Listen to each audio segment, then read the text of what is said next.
The golden age of American agriculture, generally considered to be the period from 1865 to the early 1930s, when farming evolved from a primitive means of survival to a modern business venture, was marked by a revolution in the development of labor-saving mechanical devices for the industry. Part of this revolution was the development of the mechanical manure spreader.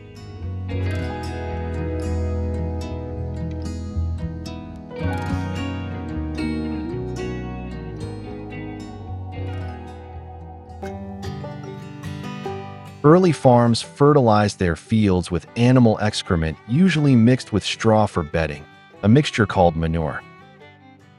Manure had a dollar value before chemical fertilizers were available. Bankers would estimate a farmer's wealth on the size of the pile of manure they had. But collecting and spreading manure on fields was a labor-intensive and expensive process. So even in those days, there were many attempts to mechanize the process. And since the work involved mostly spreading it by hand from a horse-drawn wagon, early innovators focused on this. This drawing shows a very early manure spreader, which would probably be more accurately called a manure unloader, designed by a certain F.C. Smith, patented by him in the late 1830s. Rotational motion from the wheels of the wagon, via an accelerating transmission of gear wheels, was transmitted to the working element, which was a shaft with blades attached to it. As the wagon moved, the blades threw manure out onto the field through a gap in the bottom of the body. It is difficult to say now how much this machine made the farmer's life easier, but it obviously required additional manual labor to completely unload it. In 1962, James H. Stevens of East Durham, New York, patented the machine for spreading manure with a discharge conveyor. The inventor claimed that the same wagon used to haul manure would automatically spread it upon a field in hills or in drills as desired. The unloading conveyor consisted of a series of small rollers fitted in the sides of the wagon body, encircling by an endless belt composed of slats fitted closely together and attached to flexible bands.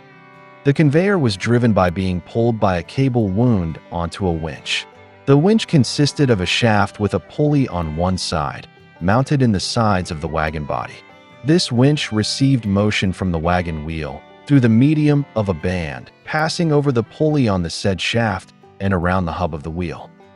The end of the shaft upon which the pulley secured rested in a lengthened horizontal mortise in the side, and being connected by a rod to the foot lever at the forward end of the wagon box, could be moved backward and forward to tighten or loosen the belt driving the windlass shaft, and thus regulate the movement of the endless bed. As the wagon drawn over the field, the load gradually carried toward the rear end of the cart, where it fell into the dispenser, which was 4 buckets fixed to the shaft. One end of the dispenser shaft projected from the body and was provided with 4 radial arms corresponding with the number of buckets. On the inner side of the left rear wheel was a row of laterally projecting pins, which, as the wheel revolved, engaged with the radial arms of the bucket and imparted an intermittent motion thereto. A spring attached to the body of the cart served to hold one of the buckets in a position allowing it to receive the falling contents of the wagon. The bucket filled until one of the pins in the wheel struck one of the radial arms, pushing the bucket past the spring, dumping the contents of the bucket into the conducting tubes and threw them onto the field. At the same time, the other bucket was moved into position to receive the next falling portion of manure. In this way, the machine evenly distributed the manure across the field, forming hills in 3 rows. When it is desired to use the machine for top dressing or manuring crops in the drill, the buckets removed and the manure allowed falls from the endless belt directly into the conducting tubes. Hence, as the wagon progresses over the field, there being 3 tubes, the manure will be deposited in 3 continuous rows. Another example is the fertilizer spreader developed by Wilbur White of Belchertown, Massachusetts, patented in 1872. It did not have a plate conveyor, but was equipped with a rotating toothed drum or beater. The beater was driven by gears and shafts from the working wheels. The manure slid down the inclined bottom of the body to the beater, was crushed by it and thrown into the field. Joseph Kemp of Quebec, the first to combine in one machine movable slats in the floor and a rotating drum at the rear of the wagon, earned the laurels of being the inventor of the first successful automatic manure spreader. In 1875, Kemp modified an ox cart for his own use. The invention was soon patented, and Kemp then began manufacturing horse-drawn manure spreaders of his own design. This was first a business partnership called the Kemp and Burpee Manufacturing Company. Then from 1900 onwards, the J.S. Kemp Manufacturing Company. At one time, the Kemp enterprise was the largest manufacturer of manure spreaders in the world, operating from several plants in Syracuse and Newark Valley, New York, and Waterloo, Iowa. Kemp's invention was used by the largest manufacturers of farm machinery. The 20th century spreader line was sold to International Harvester in 1903, and The Success manure spreader line was taken over by Deere and Company in 1910. Several other patent applications for similar machines were filed before the turn of the 20th century. But virtually all of these spreaders used a chain conveyor to pull the load to the back of the wagon and a toothed beater to break up the manure and throw it out. As a result, the manure was spread in the fields in narrow bands which tended to be too thick for good incorporation into the soil. If left in these thick bands, the manure would cause burning of the grass or crop. Consequently, following the spreading of manure, farmers would head into fields with peg-tooth drags or similar implements to smear the swaths of manure across the field. The next major step in the development of manure spreaders was the invention of the wide-spreading type. Oddly enough, this invention was made by a man who was neither a farmer nor an engineer, but a teacher. His name was Joseph Oppenheim from the small town of Maria Stein, Ohio, where he worked in one of the small rural schools.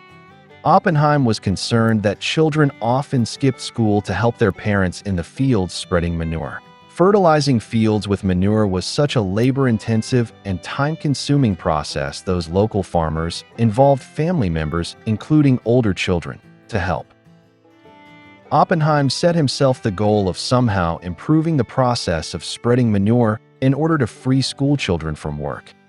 The idea for a new spreader was suggested by the children's game, tombola, similar to baseball, in which players also hit the ball with a bat. Watching the ball bounce off the bat during the game, Oppenheim realized that the bats of the spreader's working element should be made like flat blades and mounted on the shaft at an angle.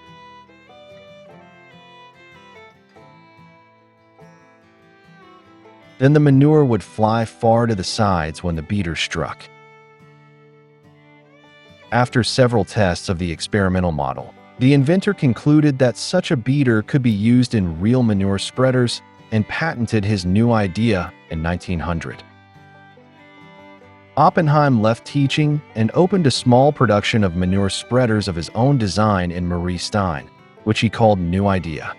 In 1904, Oppenheim's company became known as the New Idea Spreader Company, but the inventor was no longer there at that time. He died in 1901, and his family continued the business. By 1916, the company, with net assets of over $1 million, already had manufacturing branches in 8 states and an assembly plant in Ontario.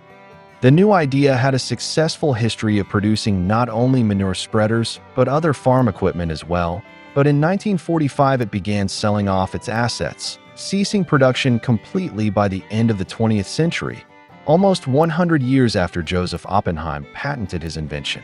All these years later, the New Idea manure spreader remained the industry leader. Oppenheim's invention was so important to agriculture in the early 20th century that since 1969, he has been honored to be inducted into the Ohio Agricultural Hall of Fame in Columbus as the inventor of the first modern manure spreader.